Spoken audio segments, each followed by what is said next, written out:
আসসালামু আলাইকুম ওরহমতুল্লাহি ওবারাকাতুহ। ভিউয়ার্স, পবিত্র শবে বরাত আমাদের সামনেই। যে রাতকে বলা হয় মুক্তির রাত বা ভাগ্য রজনী।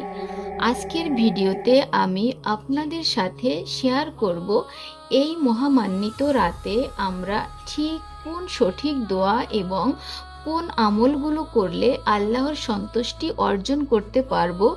সাথে সাথে অবশ্যই সমাজের কুসংস্কার থেকেও বাঁচতে হবে।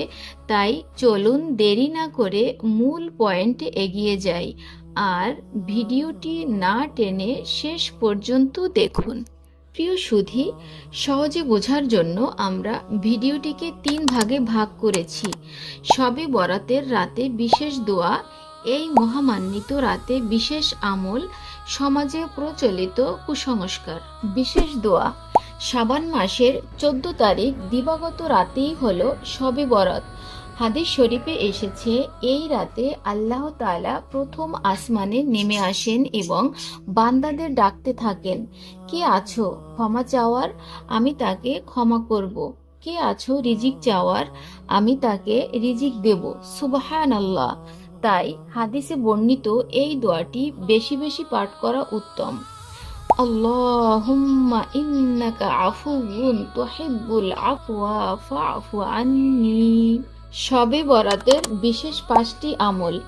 এই রাতে নির্দিষ্ট কোনো ধরা বাঁধা নিয়ম নেই, তবে এই আমলগুলো করা উত্তম। 1. নফল নামাজ। ঈশার নামাজের পর 2 রাকাত করে নফল নামাজ পড়ুন। সিজদায় গিয়ে আল্লাহর কাছে মন খুলে কথা বলুন। 2. তাওবা ও ইস্তিগফার।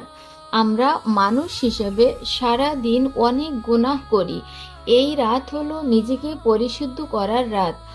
অন্তত 100 বার আস্তাগফিরুল্লাহ পাঠ করুন। 3. কোরআন তিলাওয়াত। অন্তত সূরা ইয়াসিন, সূরা আর রহমান বা আপনার জানা ছোট ছোট সূরাগুলো অর্থ বুঝে পড়ার চেষ্টা করুন। 4. দোয়া করা। বিশেষ করে নিজের মা বাবা এবং মৃত আত্মীয় স্বজনের মাগফিরাতের জন্য দোয়া করুন। 5. রোজা রাখা। 15ই শাবান অর্থাৎ শবে বরাতের পরের দিনটি নফল রোজা রাখা অত্যন্ত সওয়াবের কাজ। 5টি প্রচলিত ভুল। শবে বরাত নিয়ে আমাদের সমাজে অনেক নিয়ম প্রচলিত আছে, যার বেশিরভাগই শরীয়ত সম্মত কোনো ভিত্তি নেই। 1. হালুয়া রুটি নিয়ে অতি ব্যস্ততা। অনেক বাড়িতে দেখা যায় ইবাদতের চেয়ে হালুয়া রুটি বানানো এবং পাড়ায় পাড়ায় বিলি করাকে মূল কাজ মনে করা হয়, অথচ এটি ইবাদতের অংশ নয়, বরং ইবাদতে বিঘ্ন ঘটায়। 2. আতশবাজি ও পটকা ফোটানো। এটি সবচেয়ে বড় কুসংস্কার এবং গুনাহের কাজ। ইবাদতের রাতে হই হুল্লার করা, আতশবাজি জ্বালিয়ে মানুষের ইবাদতে ব্যাঘাত ঘটানো এবং অপচয় করা ইসলামে পুরোপুরি নিষিদ্ধ। 3. মৃত ব্যক্তির আত্মা দুনিয়ায় আসা। অনেকে বিশ্বাস করেন এই রাতে আত্মা দুনিয়ায় আসে এবং নিজ বাড়িতে খাবার খেতে আসে। এটি একটি ভুল ধারণা।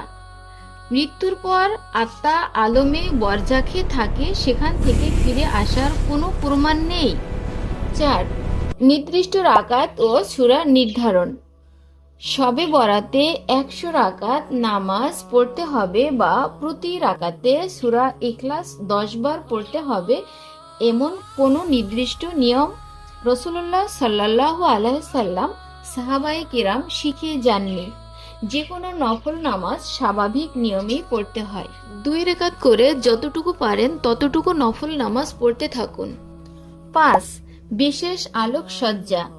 ঘর বাড়ি বা মসজিদকে আলোকসজ্জায় সাজানোকে অনেকে সওয়াবের কাজ মনে করেন।